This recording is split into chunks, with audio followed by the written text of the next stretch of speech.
Are you going till 11? No, I'll go 10:30. That's okay. 10:30. 10:30. Oh, I was really planning on that. We're starting early. Best laid plans, Ron. Best laid plans. Now I'm gonna have to change my whole day. Somebody. I don't think so. And when you're finished, just end stream, buddy. Okay. Thanks, Joe. You're welcome. Okay, happy learning. Yay. Okay, we're going. All right.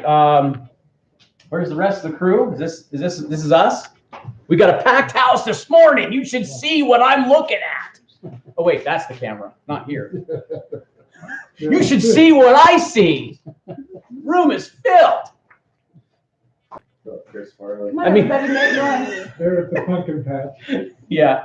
Oh, is that what it is? Everyone's pacing themselves because they know tonight is pumpkin patch. Okay, got it. Okay, so here's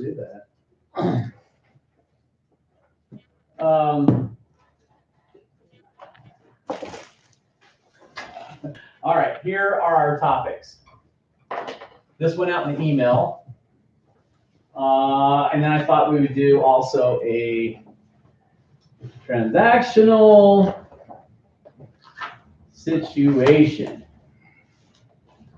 So I want to start with that one first. So let's take a look at, grab the rep sheet and take a look at the possession paragraph. To refresh our memory on that. So let's grab the new rep sheet. What section is that, Eric? Thank you, Angie. What section do we talk about possession? Number 4. Correct. Prorations, assessments. Nope, that's not correct. 3.3. It used to be 4. Thank you. It's 3.3. Oh, sorry. See, that's how you know Eric is a veteran of, because see, look, I could actually show those, watching online. There's the old Rep C, section 4, and then new Rep C 3.3. So we're going to be at 3.3. Okay. Mo, read that out loud, will you? Position, except as provided in section 6, 1A and B. Seller shall deliver physical possession of the property to buyer as follows. Upon recording, hours after recording, calendar days after recording. Any contracted rental of the property prior to or after closing between buyer and seller shall be by separate written agreement.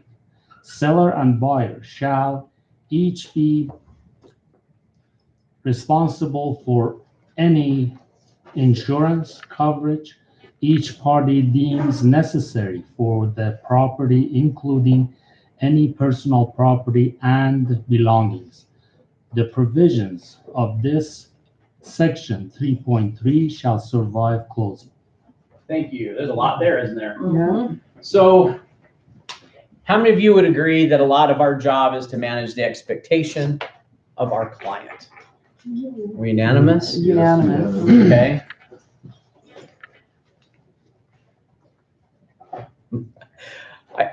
The last presentation I gave, there was 130 people. So I would have, in my head, I'm like, make everyone say aye, So how many of you would agree? Aye. Aye. There you go. Say aye. Aye. Good. See? Now, for those watching online, now they know there's massive groups of people. So let's march through this. Settlement, funding, recording, possession. All separate items, all listed in this section 3.3. So what has to happen for us to have settlement? Well, the monies that the parties have to bring to closing, it's got to be delivered to escrow office. All the documents signed. There you go, all the documents. So we have the money and we have documents, okay. Those two things have to happen for settlement to occur. So if somebody is out of town and they say, well, I'll just, and settlement is this Thursday, so it's tomorrow, and they're out of town, can that be a problem? Mhm. Yeah, of course, it can, because it has to be delivered back to the escrow office by tomorrow at 5 o'clock. Otherwise, they're in default. Everybody got that? We actually have a buyer. This is a situation yesterday where I found out the buyer is getting on a plane today and settlement is today. Wait, who was that? Yes, it was Chuck's buyer. So yeah, the buyer decides, well, yeah, but I've got plans.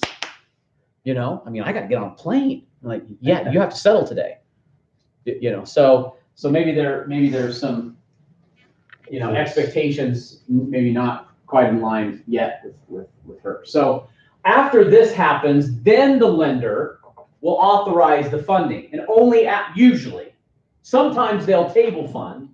Shouldn't use words like always, but usually they won't fund until they know everything is kosher on the dock. So in comes the money. This is typically a wire.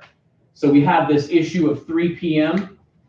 that the federal government has stop gaps, that if it's wired after 3, then it's held to the next day, which could be a problem. Then after the funds are there, then the title company will record. And of course, this has to do with the county and the time in which you can do that. This is usually done online now. There was a time where they had to wait in line and send a runner to record documents. This is now done online. If I remember right, this can be done to 4:30, if I remember right. And I'll double check on that. So then after we record, then we have this time of possession. When they get, so what do we mostly see marked? Upon recording. Upon recording, which, so we'll just put some options here. So if we said recording, first of all, let's go back and you tell me, how many days do we have for this to occur? 4. There's 4, right? Yeah. 4 calendar days. So if I have my week over here, this could be a problem.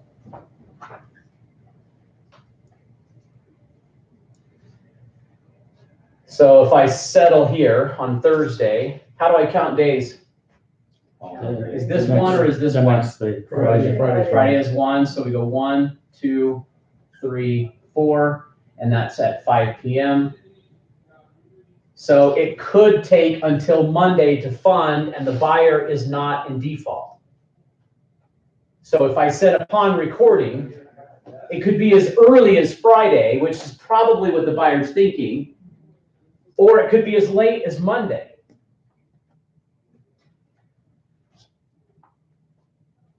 We recently had a seller, I know this because Dave Delhunte came over to ask me a question. We had a seller who said, so tell me again, how long do we have to record this? We're not ready to move out. So, and the buyer, we agreed to upon recording, which I wish I wouldn't have, but that's what we agreed to. So tell me, and so they were factually told, well, we have up till 4 days. He goes, so what do I need to do? This is the seller speaking. What do I need to do to have this record on Monday? So he manipulated the situation and said to the title company, well, I guess I'll hold that document late enough so you can't record it on Friday. I'll give it to you on Friday, but it will be too late. And since REPC says 5 p.m. on all these days, we sometimes find ourselves in this gap between the time in which you can record and the time in which you're not a default in the contract. So the seller just withheld the document and it recorded on Monday. Buyer was furious. Trucks packed, pizza's ordered, family's all showing up, 10 a.m. Saturday, and the seller's like, well, I'm not out. So what could we do to better manage all of that? What could we do to make sure? Give them, change the possession, give them 72 hours before. Or explain it first, just like you did. Okay, so first explain it. Ally's suggestion is then to give the seller more time. Anything else? What else would you do? Close earlier in the week. Everybody wants a weekend to move in. Yeah, they want a weekend to move in, and what does the seller want to move out? A weekend. A weekend to move out, so we got a problem. Unless the house is. Let's create 2 weekends. Unless the house is empty, Yeah. they shouldn't do it upon recording. Unless that house is. Yeah, so okay, let's go down this road. Why would a seller start moving out before they know they have their money? Faith.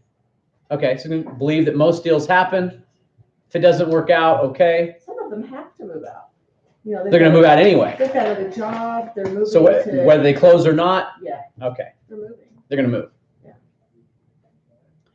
So we could go back in the transaction on our timeline, and we looked at due diligence, and we looked at financing and appraisal, and we looked at our date, and we said, well, once we get past here, we know that earnest money is non-refundable, so we'll live with that, and maybe we start packing there. And I get that some people would make that choice. Our role, though, is not to guarantee that things are going to close. So I could have started off today with one word, and it's expectation. It's setting the proper expectation, managing the proper expectation. To Ron's point, that means we need to describe and educate what this is about, that there are things that can happen. We sometimes, it is rare, but it can happen. I'd say 1 out of 10. We get some problem right here in the transaction where we've signed and the lender's saying, wait, I still am missing a document. What document? Well, I heard one lately, I need a 401k verification. At closing? Shouldn't this have been done back when we were in underwriting? Yeah, we agree, but that's what they're asking for. Okay, what do you hope to find in this 401k? And so it sounds like now we're back to underwriting approval and not document just needed to confirm something. So that's a hard thing for a seller to swallow when they've already packed the house up. And this time of year too, we have children moving out of schools too. So you're uprooting the kids and their life, and we're going to now move on, and we expect that things are going to happen. And so we're just missing a lot of the managing the expectation between settlement and possession. And I believe it started with the way the buyer agent wrote the contract to start with, and the listing agent didn't counter or explain it when they went under contract. Because we're kind of not thinking about moving until we're getting past here. The trouble is it's too late now to change the deal, right? Yeah. You guys can't see this online, but everyone's shaking their head going, that's right. Yes. That's just right. Will's right on that point. Okay. All right. Okay, another twist to this. I had a buyer 2 days ago tell me that they wanted to conduct their walkthrough inspection. So on our timeline here, we'll say this is acceptance occurred here. All right, so here's walkthrough inspection here, and then we have settlement here. So this is where we are. What does the contract say when we can conduct the walkthrough? 7 days. And what paragraph is that? Let's turn to that. 11, very good, Mark. The old Rep C got rid of 11.2, which is the whole escrow concept. So what does that say? No earlier than what? All right, so if this is settlement, here's our 7 days. Okay, so that's when the walkthrough needs to happen. What's the purpose of the walkthrough? Make sure things have been improved, if they need to be improved, the house is in, move-in ready. Yeah, determine only that the property is as represented, meaning the items referenced in 1.1, which is included items, 1.2 additional included items, 8.1 BI, which is what? 8.1 BI, Eric knows the answer.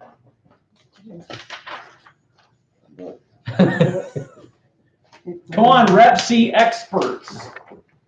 8.1 II, is that what you said? Yeah. Well, in the same general condition when it was, under, Not quite, 8.BI. repairs were done. There you go. Repairs that were, so our present 8.B, yeah, 8.BII is those that are.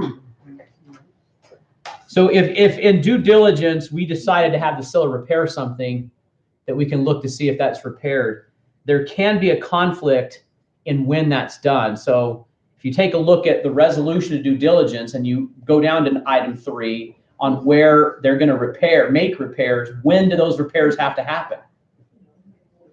What did it say? Before settlement. Before settlement. That would be here. Walkthrough says to verify that items that were as represented in resolution are finished. We have a conflict. So you may want to, if you end up in resolution for repairs, which you all know I don't favor that, but if you do have to, as a last resort, you want that finished by, walkthrough inspection, not settlement. Yeah, Eric.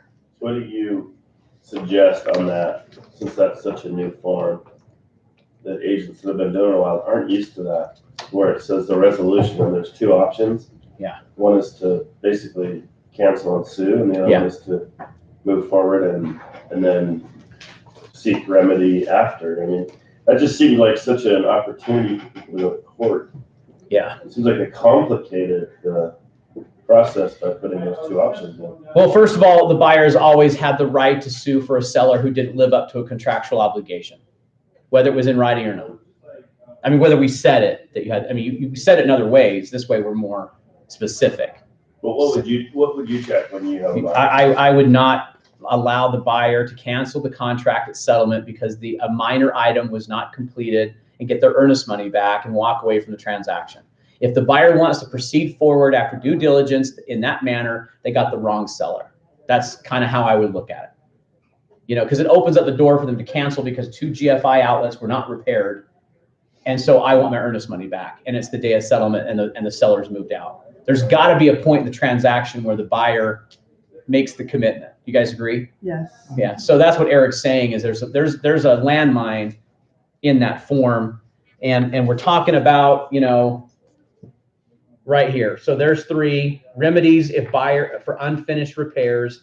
This was language in the old Rep C that we had in 11.2. And now it's just littered throughout here, your remedies. So what we want to do is have them go forward with the transaction and then address these items after closing. It says buyer may complete the purchase and pursue other remedies available at law after closing. So that would be my recommendation. So I had a buyer say, I want to conduct my walkthrough in an empty house. So, and to him, okay, so I'll tell you, he was adamant. So we talked about it. I said, that's not normal or common, but let me remind you, I represent you. So this is one where I inherited the deal. Let's not get into that. I didn't ask for it, but I got it. But I inherited the problem. And so I'm dealing with the buyer, and the buyer is adamant that they want an empty house when they do their walkthrough. So the earnest money was $10,000. The purchase price is $900, and it would be non-refundable about 7 days. If you take the financing and appraisal deadline, the gap between the financing and appraisal and settlement was about a week, so about 7 days. So What would you do with that? What would you do with a buyer who demands that the home is empty when they do their walkthrough? How much additional earnest money do they want to hand over? Well, no. $1,000 is a Like good what's sum. the seller willing to move out for? Yeah, so none. And by the Yeah, way, it's not enough. he would add another sentence to that and say, if I find something I don't like if there's damage behind those couches, underneath that rug, I'm not going to buy it. Now that's what he's saying. So that's the mentality. We know that's not necessarily in the contract. Well, the seller has another home that they've got to move into and everything's timed on that transaction also. Yes, there's a home the seller's trying to purchase. Correct. So there was an ultimatum sent yesterday that says, cancel the deal then if I can't have my walkthrough. Yeah. The seller's not gonna wanna move everything out of that home without knowing that they've got the other house in place either. They're move it out and Yeah. then that other deal goes south because he backs out of the deal. Well, we're only Yeah. talking 7 days, so you tell the buyer that it's not a normal practice, but you'll do all that you can to help them. Okay, And then you gotta so go to the seller and say, Yeah. like, how many dollars more do you need to feel comfortable to move out today? We're only talking 3 days difference, Yeah. You got a week somewhere. yeah, so what should the offer have? How was there a way to do this? That earnest money needs to go hard. It already is. It is hard. Already? Well, it would be after financing and appraisal. So, Well, right up front. which is 7 days prior. Good questions. Keep them coming. So I would explain to the seller that the earnest money's hard and $10,000 is enough to compensate them to move out prior to settlement. I mean, is it worth $10,000 to you?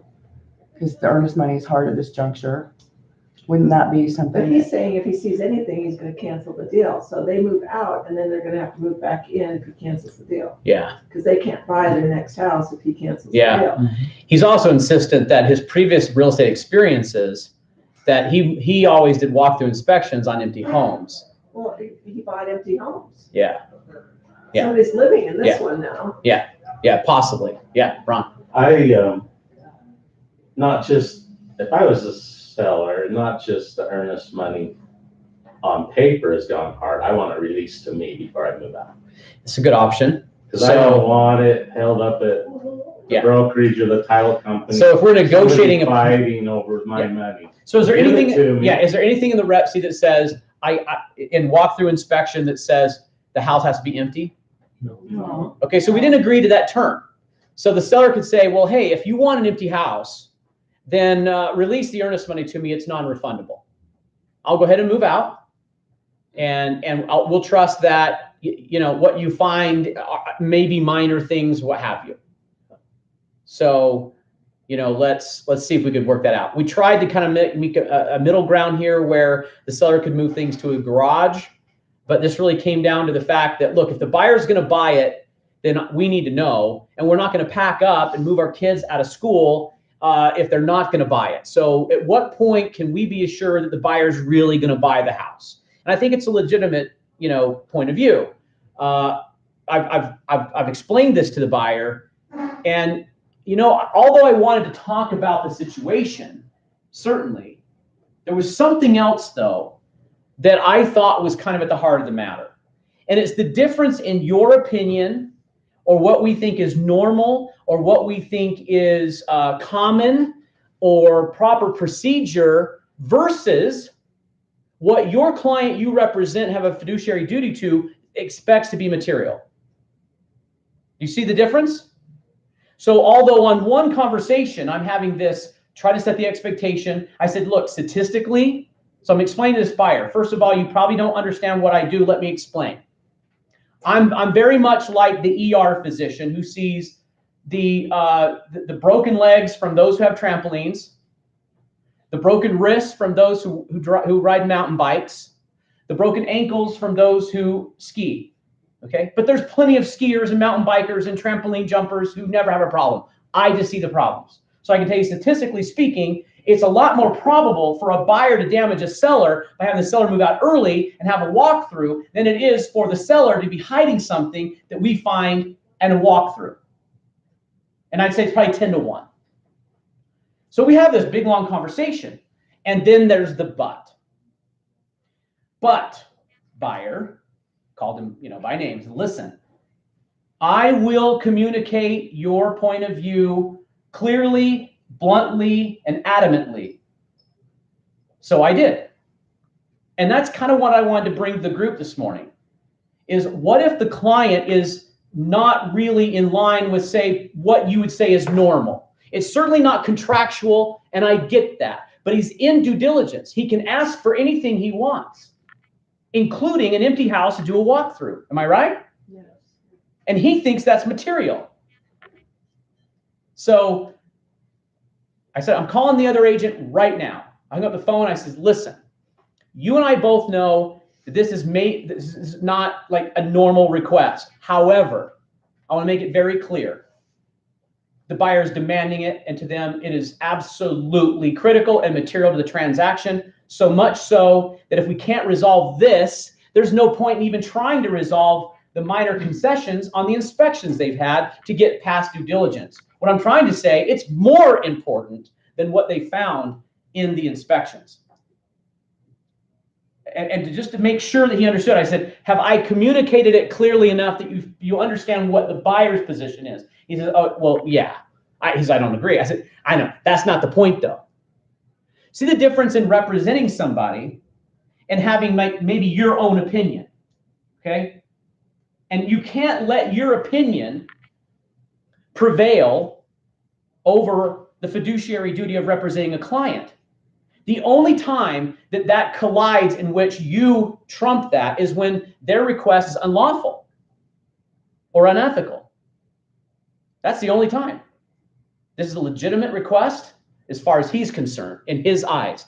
And there's another point here. How in the world can you really represent somebody well if you never find common ground or a way to agree with them?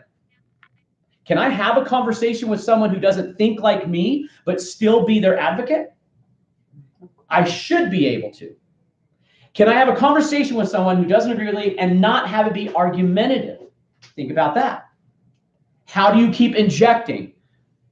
Let's call him Sam. Sam, how many times I have to inject sentences like this? Sam, look, I only want what you want. We're on the same team. I mean, I'm giving you information so we can make an informed decision on how we best want to move forward on what's best for you. At the end of the day, I inject it again. What do I want for you? Yeah, I want what you want and what's best for you. My job is, another way to say the same thing, my job is to do what? To make you happy. Yeah, and get you what you want. And the best way to do that. So how many times I have to keep injecting this into someone who is very opinionated, and even though it didn't line up with logic. Matter of fact, at one point I said, and I stole it from my dad, who's a physician, when he was trying to help me with my oldest daughter who has a congenital heart defect. He said to me, I'm okay throwing out the statistics and managing the patient uniquely. So I just changed the sentence and I said, forget the statistics for a minute, okay? I'm okay managing the property and the person because they're both different. And pretty soon I'm like, I had to kind of like convince myself that, okay, sure, it's not proper procedure. Yeah, it's not common. No, we don't have empty houses when we do walkthrough. I get all that, but it's material to the buyer. And I can convince the buyer that I can still be their advocate, even though that's all not in line. That's really what I wanted to share, because I think that that's more, I don't know, core, fundamental. It's, you know, and there's something else going on here where I realize that if you're desperately hanging on to transactions for your own benefit, for your closing, for your income, from whatever that means to you, it's really tough to do what I just said. Because his approach to me, his voice was raised. He was accusing, passing blame. Like, so the reason we're here is because of, you know, and it had nothing to do with him, right? Has to do with what we did as a company. So improper real estate purchase contract, an addendum that should have been there, language that should have been written in by your sales associate but wasn't. So if the agent on the other side is hearing this and is all thinking about their payday, their paycheck, and can't somehow stay grounded, it would be pretty easy to punch back and say, you know, you're totally unreasonable. You've wasted my time and yours and the seller's. And, you know, like, I don't want you as a client. You know, it'd be easier to punch back because some of that, frankly, is true. But I always say, I would remind you guys, don't grab the captain's wheel. That's not your territory. Okay, you're scout. Not the captain. We can go left, forward, right. Your call. This is what it means if we go left. This is what it means to go straight. This is what it means to go over here. I said, you know, Sam, if you want to cancel, we don't even need the other side's signature.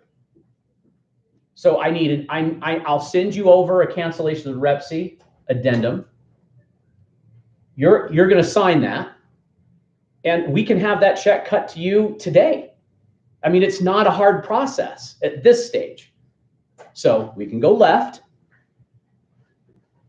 Are you sure you want to do this? Matter of fact, last night at 10:20, okay, there's no reason to exaggerate. Okay, 10:15. At 10:15 p.m., we're communicating by text. And I said, why don't you think about it tonight? There's no need to do that. I mean, I'm not going to do anything tonight anyway. If you still feel the same way in the morning, I'll execute it as soon as I'm finished with my class. So, first of all, I'm completely indifferent. It's a nice place to be. I'm completely indifferent. It doesn't matter whether you go left, right, straight, doesn't matter. Which I think, frankly, to him was a shock because this gentleman is in sales. I think he expected the salesperson to hold on, concede. What could I do for you? What else can we do? And I'm coming back to the fundamental thing, like, do you want to buy this house? I bet his respect for you elevated exponentially because you were willing to walk away. Yeah. Yeah. I mean, it's not about me. Did he want to move forward? Well, it was interesting in one sentence here. One sentence, he says he's packed up. So he was trying to put himself, he says, you know, we're already packed, ready to move in.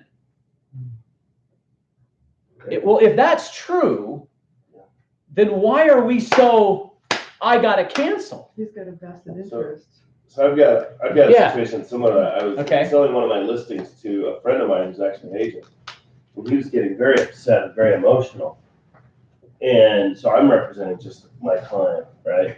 But I asked him after I heard him out and it was not emotional and I did not raise my voice. He was kind of like your situation, but I remained calm and unattached. And at the end of his kind of rant, I said, well, you know, Tom, or, you know, what do you want to do? Do you want to buy the house? And I didn't say it in a facetious or condescending. I did not say it in a condescending way at all. I was just very matter of fact. Yeah. Because what I find is perhaps with someone like this, at least in my experience, is they want to be heard and they're going to say things and they're going to accuse. Sure. But if you do exactly what Will does or did in these kind of situations, more often than not, it's going to go way better. And even if they do cancel, well, at least you did your job. Yeah. Right? Yeah. Because then the next deal, you'll be able to learn how to do that better next time. Yeah. But I love the thing of just don't be emotional. Yeah. As a matter of fact, I took that let's cancel a little further, just so you know. Now, every situation is a little bit differently, but to add on to the rest of that, it wasn't just, well, we could just cancel. I said, I have to just send you an addendum. All you have to do is initial it, and then I can have our administrative department cut you that check right away. That was going a little further, right? And then I took it one more step. I said, and since you've been frustrated with a previous agent in the past, I would love to earn the right to have you interview a couple of our agents to help move you forward and go shopping for a home that you do like. Adding it again, like I wasn't selling him on anything. I'm just kind of being matter of fact. Yes, we want to earn his business moving forward, but that's not necessarily tied to this property. We have the same objective with our clients. The beautiful thing about being a real estate agent and not an insurance agent, we represent the client, not the company. You know, what's best for the buyer. We are aligned. So I thought I would bring that to the forefront, that there's a time where the request may not be normal, proper, or whatever, the common procedure, but we still have a fiduciary duty. Yeah, Allie. No, and the seller can say no. The seller can disagree. Sure, yeah, and so yeah, and we should give them the right to do that. This is their call. You can say, well, I wouldn't, or I would, or whatever you think. It's good to, I think, give your professional, maybe not opinion is the word, but and maybe not advice, but to inject maybe some logic around it. Like, what does the contract say? So I had to educate him on that. There's nothing in the purchase contract that says that the home has to be empty. He was shocked to hear that. And then blamed the previous agent for not doing it. Well, we don't even have a standard supplementary clause, that says, oh, here's how you get an empty house for walkthrough. I said, so that's, and it would have probably come to me, right? I said, so it's very rare. I said, for what it's worth, I understand you're frustrated, but this is a missed expectation is what it really is. It says, you have in your mind something that's important to you, and that did not translate over into the contract. So where we stand today is we'd have to negotiate that, which we can do because we're in due diligence. what's due diligence in? 22nd. Oh, so you still have. So I'll have some time.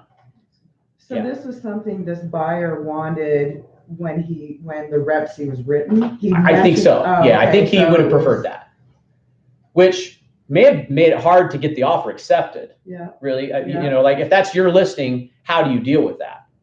You say, well, if you insist, then we're going to want non-refundable earnest money. We want additional earnest money, and we want it released to us, and it's completely non-refundable after your financing and appraisal deadline. If we have to move out by then, because it's going to cost us X, and it's not worth the mental, anguish and all this. So yeah, Mark, you had a comment? Was there something in the inspection that was major that brought all this concern on? According to the buyer, and this is only the buyer, and there's $20,000 worth of odds and ends on about 6 different issues. So when I say issues, I mean like general inspection, there was a roof inspection, there was an electrical inspection, there was a stucco inspection, there was a mold inspection. Well, they're not gonna buy that house. Yeah, right. It's just, you kind of just say, hey, are we trying too hard to make something work that doesn't work? And look, only they know the answer.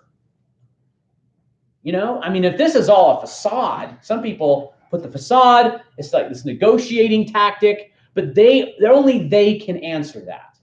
Right, Ron? Oh, I was just gonna say, buyer and seller's emotions are high. I think our point is to just be factual. And like you said, refer to the contract. If that's part of his due diligence to have an empty house, that's all it is. It doesn't need to be labeled Abby normal or anything. It's just part of the package that goes back to the seller and says, this is our wish list. Yeah. Do you have a solution? I agree.